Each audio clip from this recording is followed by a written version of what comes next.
Radhe Radhe friends. ओम गम गणपते नमः। ओम नमो भगवते वासुदेवाय। जीवन रसायन। कोई भी किसी प्रकार से कितना भी भयभीत, चिंतित, शोकातुर, निराश हो, उसके लिए आध्यात्मिक टॉनिक का काम करता है यह साहित्य जीवन रसायन। स्वस्थ, मस्त एवं आत्मस्थ आत्मा में स्थित बनाने वाला सत साहित्य है जीवन रसायन। इसमें है डिप्रेशन रूपी वैश्विक समस्या से छुटकारा दिलाने वाले सूत्र, बल, उत्साह, सूझबूझ व शक्ति बढ़ाने की युक्तियाँ, दैनिक जीवन व्यवहार की थकान दूर विश्रांति दिलाने वाली कुंजियाँ, तन मन जीवन को आध्यात्मिक तरंगों से झंकृत करने वाला ज्ञान, ईश्वर साक्षात्कार के सुहावने अनुभवी महापुरुषों के वेदांतिक वचन, निश्चिंता के सूत्र तथा अन्य अनेक ऐसी बातें, ऐसे सूत्र जो हमारे दैनिक जीवन में एक रासायनिक अर्थात टॉनिक का काम करते हैं, जीवन को हर प्रकार से पुष्ट बनाते हैं। जीवन रसायन। गुरु और सद्गुरु। गुरु उन्हें कहते हैं जिनसे मनुष्य किसी ऐसी नई बात को सीखे जिसको वह नहीं जानता, इसलिए मनुष्य सभी को गुरु मान सकता है। अवधूत जी ने इसी दृष्टि से 24 गुरु बनाए थे। सद्गुरु इन सारे गुरुओं से विलक्षण होते हैं। वे सत स्वरूप परमात्मा के पथ को जानते हैं। इसी से मनुष्य उन सद्गुरु को परम गुरु मानकर सब कुछ उनके चरणों पर न्योछावर कर देता है, क्योंकि वह उन सद्गुरु से ऐसी चीज पाता है जिसके सामने संसार की सभी चीजें, सभी स्थितियां बहुत ही कम कीमत की और अत्यंत तुच्छ हैं।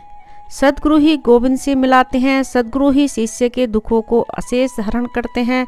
इसलिए शिष्य की दृष्टि में सद्गुरु ईश्वर से बढ़कर सेव्य हैं।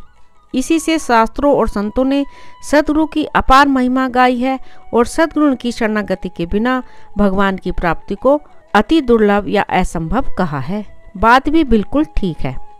अनुभवी मार्ग प्रदर्शक सद्गुरु ही शिष्य को माया के दुर्गम पथ से पार कर लक्ष्य स्थान पर ले जाने में समर्थ हैं। ऐसे समर्थ सद्गुरु की जितनी ही पूजा हो, जितना सम्मान हो, जितनी भक्ति की जाए उतनी ही थोड़ी है, क्योंकि ऐसे सद्गुरु का बदला तो कभी चुकाया ही नहीं जा सकता। ऐसे सद्गुरु का द्रोही नरकगामी न हो तो दूसरा कौन होगा, और ऐसे सद्गुरु की शरण न लेने वाले से बढ़कर मूर्ख और मंदभागी भी और कौन होगा। श्री राम वशिष्ठ संवाद।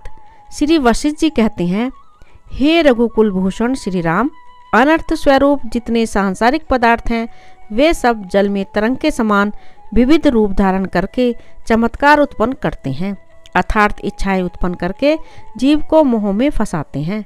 परंतु जैसे सभी तरंगे जल स्वरूप ही हैं, उसी प्रकार सभी पदार्थ वस्तुतः नश्वर स्वभाव वाले हैं। बालक की कल्पना से आकाश में यक्ष और पिशाच दिखने लगते हैं, परंतु बुद्धिमान मनुष्य के लिए उन यक्षों और पिशाचों का कोई अर्थ नहीं। इसी प्रकार अज्ञानी के चित्त में यह जगत सत्य हो ऐसा लगता है, जबकि हमारे जैसे ज्ञानियों के लिए यह जगत कुछ भी नहीं। यह समग्र विश्व पत्थर पर बनी हुई पुतलियों की सेना की तरह रूपालोक तथा अंतर्बाह्य विषयों से शून्य है।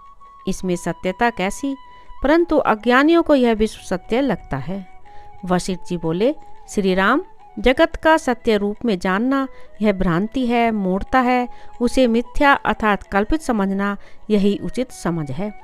हे राघव, त्वैता, अहंता आदि सब भी भ्रम, विलास, शांत शिव स्वरूप शुद्ध ब्रह्म स्वरूप ही हैं। इसलिए मुझे तो भ्रम के अतिरिक्त और कुछ भी नहीं दिखता।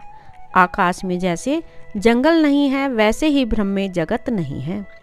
हे राम, प्रारब्धवश प्राप्त कर्मों से जिस पुरुष की चेष्टा कठपुतली की तरह इच्छा शून्य और व्याकुलता रहित होती है, वह शांत मन वाला पुरुष जीवन मुक्त मुनि है। ऐसे जीवन मुक्त ज्ञानी को इस जगत का जीवन वांस की तरह बाहर भीतर से शून्य, रसहीन और वासना रहित लगता है। इस दृश्य प्रपंच में जिसे रुचि नहीं, हृदय में जिसे चिन्मात्र अदृश्य भ्रम ही अच्छा लगता है, ऐसे पुरुष ने भीतर तथा बाहर शांति प्राप्त कर ली है और इस भवसागर से पार हो गया है। रघुनंदन, शास्त्रवेता कहते हैं कि मन का इच्छा रहित होना यही समाधि है, क्योंकि इच्छाओं का त्याग करने से मन को जैसी शांति मिलती है, ऐसी शांति सैकड़ों उपदेशों से भी नहीं मिलती। इच्छा की उत्पत्ति से जैसा दुख प्राप्त होता है, ऐसा दुख तो नरक में भी नहीं। इच्छाओं की शांति से जैसा सुख होता है, ऐसा सुख तो क्या ब्रह्मलोक में भी नहीं होता। अतः समस्त शास्त्र, तपस्या, यम और नियमों का निचोड़ यही है कि इच्छा मात्र दुखदायी है और इच्छा का शमन मोक्ष है। प्राणी के हृदय में जैसी जैसी और जितनी जितनी इच्छाएं उत्पन्न होती हैं, उतने ही दुखों से वह डरता रहता है। विवेक विचार द्वारा इच्छाएं जैसे जैसे शांत होती जाती हैं, वैसे वैसे दुख रूपी छूत की बीमारी मिटती जाती है।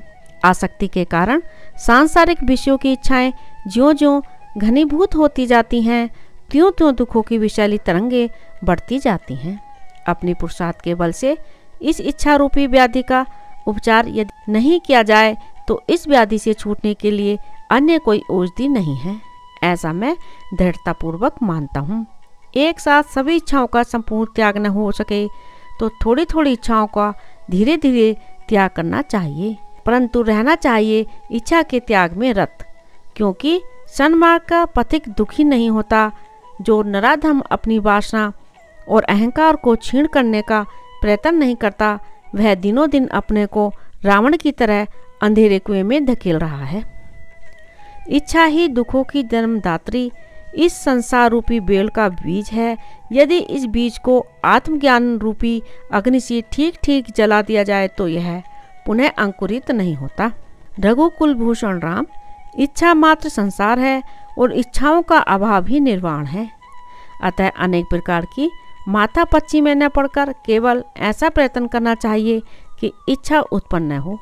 अपनी बुद्धि से इच्छा का विनाश करने को जो तत्पर नहीं, ऐसे अभागे को शास्त्र और गुरु का उपदेश भी क्या करेगा।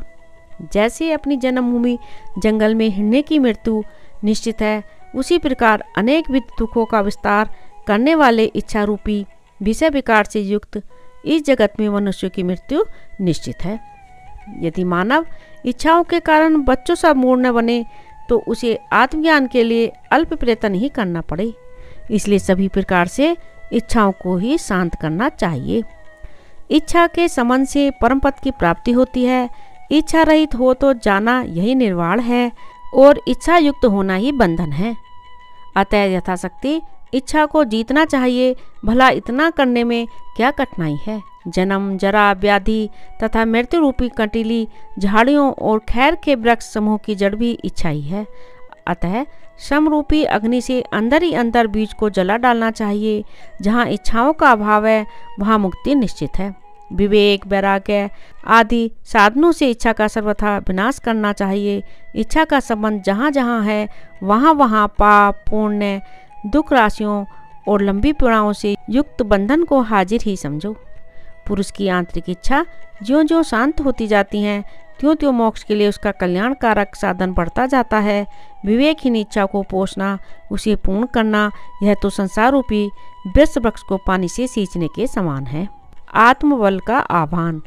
क्या आप अपने आप को दुर्बल मानते हो? लघुता ग्रंथि में उलझकर परिस्थितियों से पिस रहे हो? अपना जीवन दीनहीन बना बैठे हो? तो अपने भीतर सुषुप्त आत्मबल को जगाओ।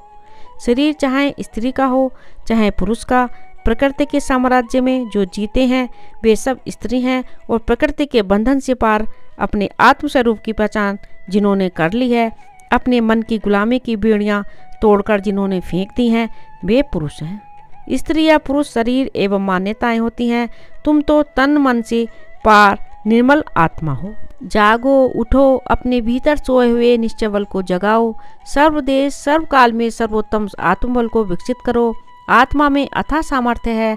अपने को दीनहीन मान बैठे हो तो विश्व में ऐसी कोई सत्ता नहीं जो तुम्हें ऊपर उठा सके। अपने आत्मस्वरूप में प्रतिष्ठित हो गए तो त्रिलोकी में ऐसी कोई हस्ती नहीं जो तुम्हें दबा सके। भौतिक जगत में वाष्प की शक्ति, इलेक्ट्रॉनिक शक्ति, विद्युत की शक्ति, गुरुत्वाकर्षण की शक्ति बड़ी मानी जाती है, लेकिन आत्मबल उन सब शक्तियों का संचालक बल है। आत्मबल के सानिध्य में आकर पंगु प्रारब्ध को पैर मिल जाते हैं। दैव की दीनता पलायन हो जाती है। प्रतिकूल परिस्थितियां अनुकूल हो जाती हैं। आत्मबल सर्व सिद्धि सिद्धियों का पिता है। आत्मबल कैसे जगाएं? हर रोज प्रातःकाल जल्दी उठकर सूर्योदय से पूर्व स्नान आदि से निवृत्त हो जाओ। स्वच्छ पवित्र स्थान में आसन बिछाकर पूर्व अभिमुख होकर पद्मासन या सुखासन में बैठ जाओ। शांत और प्रसन्न वृत्ति धारण करो। मन में दृढ़ भावना करो कि मैं प्रकृति निर्मित इस शरीर के सब अभावों को पार करके सब मलिनताओं दुर्बलताओं से पिंड छुड़ाकर आत्मा की महिमा में जागकर ही रहूंगा। आंखें आधी खुली आधी बंद रखो। अब फेफड़ों में खूब श्वास भरो और भावना करो कि श्वास के साथ मैं सूर्य का दिव्य ओज भीतर भर रहा हूँ। श्वास को यथाशक्ति अंदर टिकाए रखो। फिर ओम का लंबा उच्चारण करते हुए श्वास को धीरे धीरे छोड़ते जाओ। श्वास के खाली होने के बाद तुरंत श्वास न लो।